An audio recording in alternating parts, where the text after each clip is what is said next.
औज़ुबिल्लाहि मिनश्शैतानिर्रजीम बिस्मिल्लाहिर्रहमानिर्रहीम अस्सलामु अलैकुम वरहमतुल्लाहि वबरकातुहू। मैं हूँ हकीम आसिफ़ अली राव अल रज़ा की हेल्थ रिकवर की जानिब से आपकी रहनुमाई के लिए हाज़िर हूँ। लेकिन चूँकि आज की वीडियो हमारी है धदरी के हवाले से, चंबल के हवाले से, दाद के हवाले से, ये तीनों कंडीशन एक ही पेड़ की शाखें हैं और अगर हम इसको देखना चाहें कि इसके पैदा होने की क्या वजूहत होती है और फिर इसकी पीक पे पहुंचता है तो इसकी तकलीफ़ क्या होती है और फिर इसके नुकसान क्या होते हैं। याद रखें कि किसी भी चीज़ का नुकसान तब हमें मिलना शुरू होता है जब कोई चीज़ अपने पीक पे पहुंचती है, अपने अरूज पे पहुंच जाती है, तो फिर वो सामने हमारे एक किसी न किसी प्रॉब्लम की सूरत में, बीमारी की सूरत में, परेशानी की सूरत में, अलामत की सूरत में सामने आती है। अब ये देख लें कि बहुत सारे हमारे दोस्त हैं कि जो चंबल और दाद का शिकार होते हैं, लेकिन सारी उम्र अद्वियात लगाने के बावजूद भी वो दाद और चंबल ठीक नहीं हो पाता और हमेशा शिकायत की जाती है कि ये मसाइल ठीक होने का नाम नहीं ले रहे, बहुत सारी दवाइयाँ इस्तेमाल की जा चुकी हैं। याद रखें कि अगर खून में इन्फेक्शन मौजूद है और आप ऊपर वाली सतह पे किसी चीज़ को लगाने से उसको ठीक करने की कोशिश करेंगे तो मैं ये समझता हूँ कि ये आपकी खाम ख्याली होगी कि आप उसको ठीक कर पाएंगे, क्योंकि बुनियादी तौर पे जो दाद और चंबल है इसके पैदा होने की वजह खून में तुरशी के बढ़ने की वजह से ये पैदा होते हैं। जब खून के अंदर खटास का इजाफ़ा होता है और जिसकी वजह से फिर इंसान के खून में गलज़त बढ़ना शुरू हो जाती है और वो गाढ़ा होना शुरू हो जाए तो फिर जिगर और गुर्दे ये दोनों ही एक्टिव नहीं रहते, तो फिर ये अलामतों की सूरत में ये सामने आते हैं। इससे याद रखें कि जिसको भी ये दाद चंबल का मसला होगा उसके साथ साथ उसको कब्ज़ कॉन्स्टिपेशन के मसाइल ज़रूर होंगे। ये कभी मुमकिन नहीं कि कब्ज़ ना हो और दाद और चंबल पैदा हो जाए, ये बिल्कुल नामुमकिन है, ऐसा नहीं हो सकता। उसकी वजह यह है कि जब इंसान की मशीन स्टॉप होना शुरू होती है, इंसान को जिस समंदर की कंडीशन है वो रेगुलर वर्क नहीं कर पाती, जिसकी वजह हम खुद बनते हैं।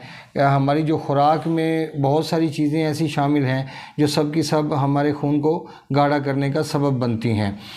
ये इसकी वजूहात में जो चीज़ें शामिल हैं वो है चावल, आलू, गोभी, बैंगन वगैरह का इस्तेमाल, जैसे बड़े का गोश्त है, मछली है, अंडे की जर्दी है, दही है, टमाटर हैं, जैसे सुरख मिर्च है, जैसे इसका दही का ज़्यादा इस्तेमाल करना, आलू बुखारा वगैरह, जामन, फालसा। याद रखिए ये सारी की सारी चीज़ें खून में गलज़त बढ़ाने वाली हैं। अब ये जो चीज़ें मैंने आपको बताई हैं ये दो जगह ऐसी हैं कि जहाँ पे ये नुकसान नहीं पहुँचाती। जैसे मिसाल के तौर पे किसी इंसान में कॉन्स्टिपेशन नहीं होती, तेज़ाबियत नहीं है, तो आप बिल्कुल उसको इस्तेमाल करवा सकते हैं। अगर तेज़ाबियत मौजूद है, कब्ज़ के मसाइल मौजूद हैं, सीने में जलन होती है, तो ऐसी चीज़ों का इस्तेमाल आपकी बीमारी को बिगाड़ने का सबब बनेगा, ना कि वो आपको रिलीफ़ फराहम करेगा। अब जैसे जैसे आप अपने खून को तेज़ाबियत मुहैया करते जाएंगे तो लामहला उसका फिर नताइज तो यही निकलने हैं कि वो कहीं ना कहीं से स्किन को फाड़ेगा, वहाँ ख़ारिश पैदा करेगा, खुजली पैदा करेगा, उसको रेड कर देगा जगह को और सलसल बेचैन रखेगा इंसान को। अगर आप दाद और चंबल को ठीक करना चाहते हैं, सबसे पहले आपको अपनी खुराक में तब्दीली लाना होगी और उसके बाद आप अगर ये जमाल घोटे के बीज ले लें, इसका तेल निकाल लें और इसके बाद फिर राई का थोड़ा तेल मिक्स करके आप ये चंद दिन दाद पे लगाएंगे, दाद ख़त्म हो जाएगा। लेकिन दाद के ख़त्म होने से ना ही कॉन्स्टिपेशन ख़त्म होगी और ना ही खून की सफाई मुमकिन होगी, जिसका नतीजा ये होगा कि जल्दी आपके सामने किसी न किसी मुसीबत की सूरत में वो चीज़ें सामने आपके आ खड़ी होंगी। क्योंकि जब तक आपका जिगर एक्टिव नहीं होगा, आपका निज़ाम दुरुस्त नहीं होगा, आपके गुर्दे एक्टिव नहीं होंगे, आपकी खून की सफाई मुमकिन नहीं। तो इसको अगर आप हल करना चाहें तो ऐसे इंसान को चाहिए कि वो मुसलसल अपनी ज़िंदगी में कुछ वक्त के लिए तसलसल के साथ गर्म पानी का इस्तेमाल करना शुरू कर दे। उसके साथ साथ अजवाइन और पुदीने का कहवा ये कंटिन्यू यूज़ करना शुरू कर दे। उसके बाद बकरे या देसी मुर्गी की यखनी का इस्तेमाल ज़रूर किया जाए। अगर रोटी खाई जाए तो वो 24 घंटे में एक बार खाई जाए और अगर खाने की ज़रूरत पेश आए, बहुत ज़्यादा भूख लगे तो 24 घंटे में एक बार खाई जाए। वरना उसकी तो बेहतर सूरत ये है कि खजूर के बारे में आका सल्लल्लाहु अलैहि वसल्लम की हदीस मुबारक मौजूद है, ये ज़हरों का तरियाक है, इसके खाने से इंसान की बॉडी में जो जहर होते हैं वो तलफ़ हो जाते हैं। आप यकीन करें कि जिस वजह से दाद चंबल इस किस्म की जो सूरत हाल पैदा होती है उसमें खजूर बड़ा अहम किरदार अदा करती है।